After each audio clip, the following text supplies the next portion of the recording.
I haven't posted anything in a couple weeks. It's a good reason for that. My son, he's 21. He's an EMT, emergency medical technician. Rides around on an ambulance, saving lives and transporting patients and whatever. So he's done this for a couple of years. And about 2 weeks ago, he was driving along with his partner in the ambulance, and they noticed a accident. Somebody had been rear-ended, and so they stopped to assist, the injured and whatnot. It was a drunk driver that had rear-ended a nurse, and so they were working on the nurse. They had the road completely blocked off. Traffic was stopped. It was a 2-lane road with a median and a 2-lane road on the other side. So 4 lanes and a median. Anyway, my son was working the accident. His partner was actually in the car, like leaning in the car with the nurse in the driver's side door. And he was standing behind her in front of the open door, or behind the open door, I mean, when out of nowhere, a driver sped around all the stopped traffic, went onto the median, struck my son at a high rate of speed. He tried to get away. They said, the witnesses say that he tried to run to the other side of the road to get out of the guy's way, but he got clipped on the driver's side. He was flung, I don't know, they estimate about 30 to 40 feet in the air. Came down into oncoming traffic where he was struck again. That driver, the first driver, totaled his car. He couldn't go anywhere. A real low-life piece of crap. And I don't say that lightly. He was a low-life piece of crap. The second driver who hit him stopped briefly and then took off, making that action a crime. So we're looking for them. But if they had stopped and stayed, it wouldn't have been any big deal. I mean, I don't think there's any way they could have avoided hitting him. But as soon as they took off, they became a criminal. So there's lots of cameras and all that. We're going to get them. But anyway, so he was really close to death. In fact, it was very dicey for a while. They did eventually save his life. He was about 3 minutes from a trauma center when he was hit, which I'm sure helped. There was a tow truck driver that did CPR on him until the fire department came. And he was basically he was in a medically induced coma for, I don't know, a week to 10 days while they did 5 or 6 surgeries. They had to reassemble his pelvis, rebuild his left arm. He lost his spleen, had to have his bladder. His bladder had ruptured, so he had to have that fixed. He had a brain bleed, severe, like a very severe concussion, frontal lobe trauma. They think he's probably going to need surgery on both of his knees. His knees buckled when he was hit, and so they don't know. He's not going to be walking for 2 or 3 months, probably 3 months. And I think there's an MRI on his knees today. So all that to say, we're very thankful that he's alive. But my problem is with Florida. In Florida, I mean, I'll just step back for a minute. When I used to work on water systems, and I used to travel all over the place.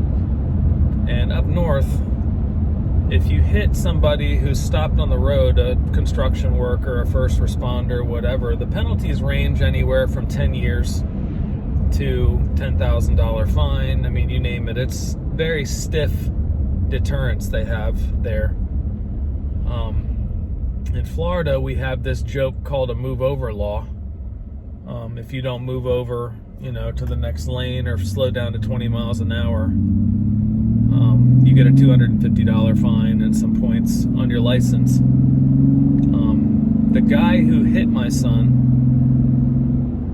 got a ticket for reckless driving and got sent on his way. In fact, his mom came to pick him up. He's 35 years old, totaled his car, hitting my son. A Volkswagen Jetta or Passat, I can't remember. But he was sent home. Don't know that he'll ever see any criminal prosecution. The guy has a laundry list of traffic violations and a rap sheet that's pretty long. When his mom showed up to pick him up, my son was dying in the street and people trying to keep him alive. And her comment was, "That's just another white boy. I done killed a few of them in my time." So that's what we're dealing with. Anyway, but my son is alive. But I don't understand. I want some Florida lawmakers to look me in the eye and tell me how someone who just mowed down a first responder. Oh, actually, his partner got hit as well. She's not injured as bad. She kind of got grazed down the back as he sped by.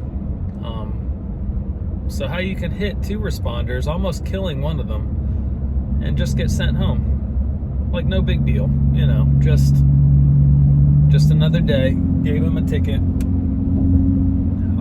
How is that possible in this day and age? We have my son trying to save someone's life. Some idiot, total disregard for human life, human whatever, traffic law. I mean, you name it. This guy broke every rule in the book, morally and lawfully,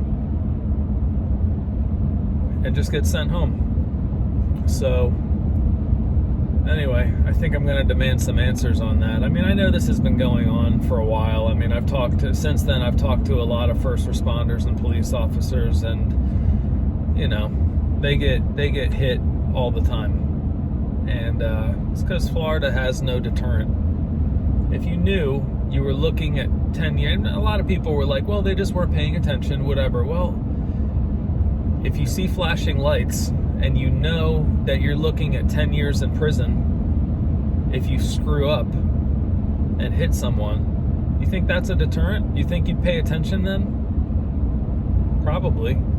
$10,000 fine, $20,000 fine, you gonna pay attention? Yeah, I think you will. Lose your license for 3 years, you'll pay attention. So Florida needs something. They need something with teeth. The move over law is a joke. If you don't move over or stop for a emergency vehicle, $250. Why not make it $1,000? Slow down to 20 miles an hour when you're passing a cop on the side of the road who's trying to keep people safe. Something's got to happen. But in the meantime, my son's okay. He's probably going to be out of work and out of commission for probably a year. Conservatively, he's young, so maybe not quite as much, but it is what it is. Anyway, I'm going to put more info in the bio.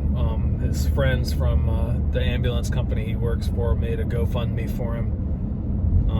I'll put that link in there too. If you don't feel like giving, that's fine. If you can share it, that would be great. At this point, I don't even know what his needs are. I mean, it changes every day. But his needs are going to be huge. And he's not some dirtbag, whatever, trying to whatever. He's a good kid. He's got an honorable profession. He saves lives, and he loves what he does. So it's just a shame that this happened. But everything that's broken can be fixed. There's no neurological damage that long-lasting neurological damage that we can tell. So things are looking up. Anyway, if you made it this far, thank you for listening, and call your representative, especially if you live in Florida. Call your rep, call your senator, call whatever you're in the state, and tell them that we need a deterrent for people like this and to protect our first responders. Anyway, thank you for listening. I hope you have a great day.